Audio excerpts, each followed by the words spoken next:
तीन बहनों की लालची भाभी। करिश्मा, रेशमा और मनीषा तीन बहनें हैं। उनका एक भाई भी है, मयंक। मयंक अपनी बहनों को बहुत प्यार करता है, लेकिन मयंक की पत्नी सविता इस मामले में मयंक से बिल्कुल ही अलग है। वो अपनी ननदों का जितना बुरा कर सकती है उतना बुरा करती ही रहती है और अपनी ननदों पर हुक्म भी चलाती है। करिश्मा, करिश्मा, तुमने अभी तक नाश्ता नहीं बनाया? तुम्हारे भैया को ऑफिस जाने में देर हो रही है। हाँ भाभी, बस अभी बनाती हूँ। करिश्मा, तुम ये ढीलापन छोड़ दो। कल को पराये घर जाना है। वहाँ अगर तुम इस तरह से काम करोगी तो लोग क्या कहेंगे कि माँ ने और भाभी ने कुछ सिखाया नहीं। और तुम्हारी दोनों बहनें कहाँ हैं? रेशमा मार्केट गई है और मनीषा सो रही है। क्या? सुबह के 8 बज रहे हैं और ये महारानी अभी भी सो रही है? ये कहते हुए सविता अपनी सास दुर्गा देवी के पास जाती है। माँ जी, देख रही हो अपनी बेटियों के तौर तरीके? क्या हुआ बहू, सुबह सुबह क्या कर दिया मेरी बेटियों ने? अरे एक तो अभी अभी उठकर किचन में गई है, दूसरी सुबह सुबह बाहर चली गई और तीसरी अभी तक सो रही है। क्या करूं मैं इन तीनों का? मैं तो परेशान हो गई हूँ। जा जाकर उठा उसे और रेशमा से मैं बात करती हूँ। सविता सीधा मनीषा के कमरे में जाती है और उससे कहती है, महारानी जल्दी उठो, सूरज सर पर आ गया है। भाभी थोड़ी देर और सोने दो ना, मैं रात को लेट सोई थी। वो क्या है ना, यूनिट टेस्ट चल रहे हैं। शराफत से उठती है या नहीं, या फिर पानी की भरी बाल्टी डालूं तेरे ऊपर? नहीं भाभी, मुझे बिस्तर में नहीं नहाना, उठती हूँ मैं। मनीषा जल्दी से उठकर बाथरूम में चली जाती है। सभी आराम से बैठकर नाश्ता कर रहे होते कि तभी रेशमा बाजार से हाथ में सामान लिए आ जाती है। रेशमा को देखते ही सविता उस पर बरस पड़ती है। लो, आ गई महारानी। ऐसा भी क्या सामान लाना था जो सुबह आंख मलते ही बाजार की तरफ रवाना हो गई? भाभी, कल आप ही तो चीख रही थी कि घर का सारा सामान मुझे ही लाना पड़ता है, घर में किसी को भी किसी काम से कोई लेना देना नहीं है। अब मैं बाजार जाकर सामान ले आई तो आपको इस बात से भी तकलीफ हो रही है? देख रही हो माँ जी, अपनी बेटी की जुबान कैंची से भी तेज चलती है। और मयंक, आप तो कुछ कहेंगे नहीं अपनी लाडली बहन को। रेशमा, अपनी भाभी से ऐसे बात नहीं करते। चलो माफी मांगो। भैया, मैं क्यों माफी मांगू? आप भाभी से बोलिए ना कि हम पर कम हुक्म चलाया करे। हम इस घर की बेटियां हैं और आपकी पत्नी की ननद है, नौकरानी नहीं। लो कर लो बात। इनकी भलाई के लिए कुछ भी बोलो तो इन्हें बुरा लग जाता है। इस घर में यही इज्जत है मेरी। देख लो माँ जी, आपकी बेटी किस लहजे में मुझसे बात कर रही है। सविता वहाँ से चली जाती है। मयंक को बहुत गुस्सा आता है, वो भी वहाँ से चला जाता है। फिर करिश्मा रेशमा को समझाती है। रेशमा, तुम्हें भाभी से माफी मांग लेनी चाहिए थी ना। लेकिन दीदी, मैंने कुछ किया ही नहीं तो मैं माफी क्यों मांगू?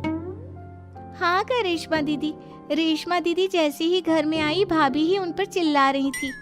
हाँ, मैं मानती हूँ कि गलती भाभी की थी। मैं तो इसलिए बोल रही हूँ कि भाभी ने माँ को तो पूरी तरह अपने वश में कर लिया है। वो हमारी बात सुनती ही नहीं।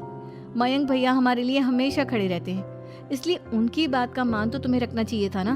कोई फायदा नहीं दीदी, कुछ दिनों की बात और है, भाभी उन्हें भी हमारे खिलाफ भड़का देंगी। फिर वो भी माँ की तरह हमारी किसी बात का विश्वास नहीं करेंगे।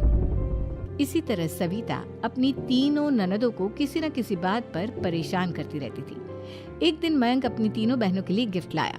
करिश्मा, ये तुम्हारे लिए हार का सेट। रेशमा, तुम्हारे लिए सुंदर सी ड्रेस।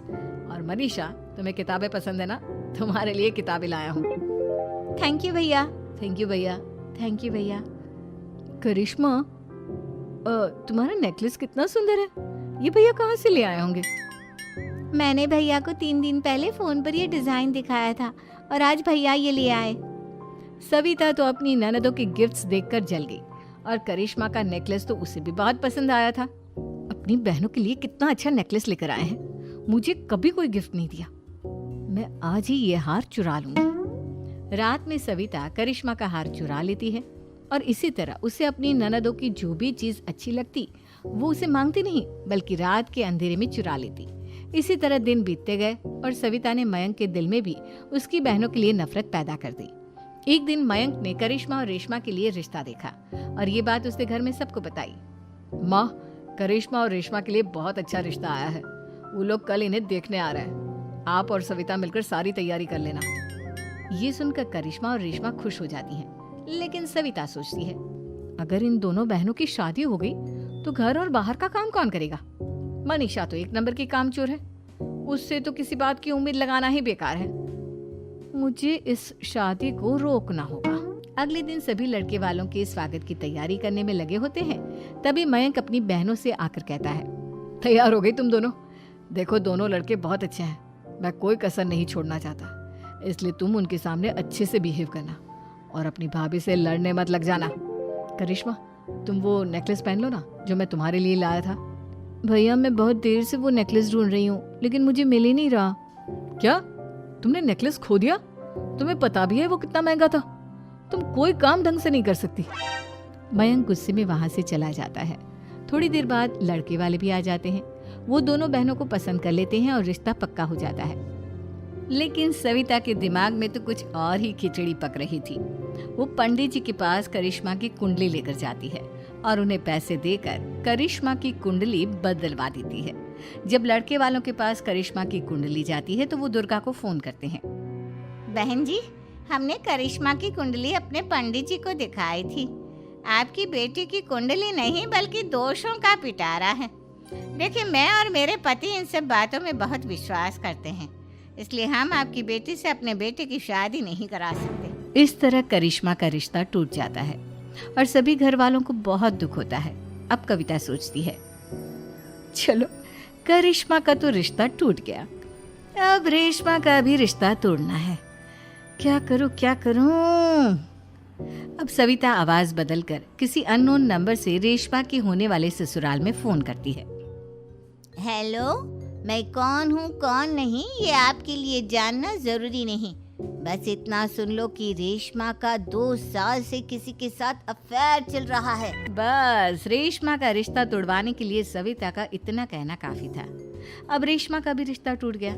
मयंक और दुर्गा देवी ने रेशमा को खूब खरी खोटी सुनाई और उससे बार बार उस लड़के के बारे में पूछने लगे। आप दोनों मुझे क्यों परेशान कर रहे हो? अरे कोई लड़का होगा मेरी लाइफ में तो मैं बताऊंगी ना, जब कोई है ही नहीं तो कहाँ से लाऊं मैं कोई लड़का? तो तेरे होने वाले ससुराल वालों को फोन किसने किया था? माँ मैं नहीं जानती किसने फोन किया था, मैं सच कह रही हूँ। मैं तो पहले ही कह रही थी इसकी लगाम खींच कर रखो, लेकिन मेरी सुनता ही कौन है। आप चुप रहिए भाभी, ये सब आपका ही किया धरा है। अब तीनों बहनों को विश्वास हो जाता है कि ये सब उनकी भाभी ही कर रही है। तीनों बहनें अपनी भाभी को सबक सिखाने के लिए एक वकील कर लेती है और घर में हिस्सा मांगना। देखो भैया, माँ बाप की जायदाद में जितना बेटों का हक होता है उतना ही बेटियों का, इसलिए इस घर के 4 हिस्से होंगे और हमें अपना हिस्सा चाहिए। मैंने तुम्हारे लिए क्या क्या नहीं किया और तुम इस घर में हिस्सा मांग रही हो? भैया, आप और माँ हम बहनों की कोई बात नहीं सुनते हो और भाभी हमारी शादी नहीं होने देगी क्योंकि उन्हें लगता है कि आप हमारी शादी में ज्यादा पैसा लगाओगे और उन्हें हम जैसी फ्री की नौकरानी कहाँ मिलेगी। तो हम भाभी के साथ तो रह नहीं सकते, हम बहनों को अपना हिस्सा चाहिए।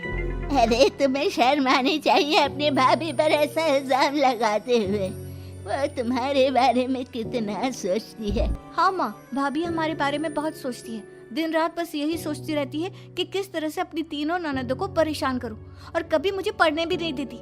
दोनों बहनों का रिश्ता भी तो इन्होंने ही तोड़वाया है और रात में हमारे कमरे में आकर हमारी चीजें भी चुराती हैं। इसी तरह सविता की तीनों ननदें अपनी बात पर अड़ी रही। अब कोर्ट में तारीख भी शुरू हो गई। जब सविता को लगा कि उसकी तीनों ननद इतनी आसानी से नहीं मानने वाली, तो उसने अपने पति और सास को सारी सच्चाई बता दी और अपनी तीनों ननद से माफी मांगी। मयंक और दुर्गा को भी अपनी गलती का एहसास हो गया। अब सविता खुद करिश्मा और रेशमा के लिए अच्छा रिश्ता ढूंढती है और उनकी शादी करवाती है।